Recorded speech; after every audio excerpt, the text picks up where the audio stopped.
আমি জনপ্রিয় south Indian dish রসম তৈরি করবো বলে শুকনো চাটুতে আমি লঙ্কা, গোলমরিচ আর জিরে ভালো করে ভেজে নিয়েছি।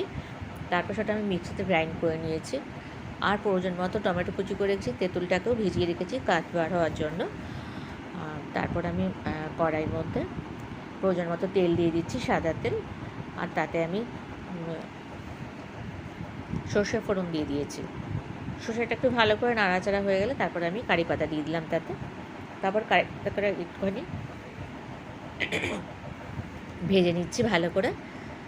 আমি কড়াইতে প্রেশার কুকারে আগেই আমি অরহর ডাল সেদ্ধ করে রেখে দিয়েছিলাম। তারপরে আমি টমেটোটা দিয়ে দিলাম।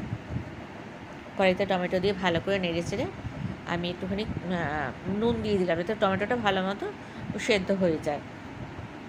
এরপর ভালো করে নেড়ে চেড়ে টমেটোটা যখন একদম গলে গেল তখন আমি ডালটা দিলাম। তার আগে টমেটোটা হাতা দিয়ে আমি একটুখানি স্ম্যাশ করে দিলাম যাতে মিশে যায় একদম ডালের সাথে।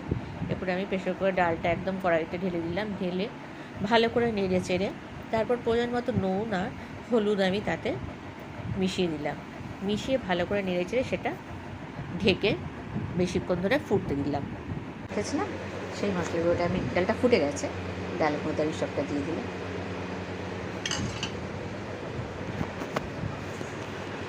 তেঁতুল গোলা জলটা দিয়ে দিচ্ছি।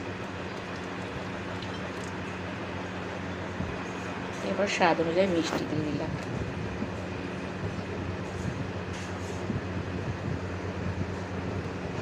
তারপর ডালটাকে একটু ভালো করে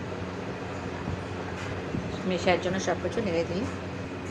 এবার স্লাইস করে রাখা কাগজি লেবুগুলো আমি ডালের মধ্যে দিয়ে দিলাম, যাতে ডালটা সুন্দর গন্ধটা খুবই সুন্দর হবে। আর গরমের সময় টক ডাল দিয়ে ভাত খেতে খুবই ভালো লাগে, প্রচণ্ড গরমে শরীরটাও ঠান্ডা থাকে। রেডি হয়ে গেছে আমার রসম।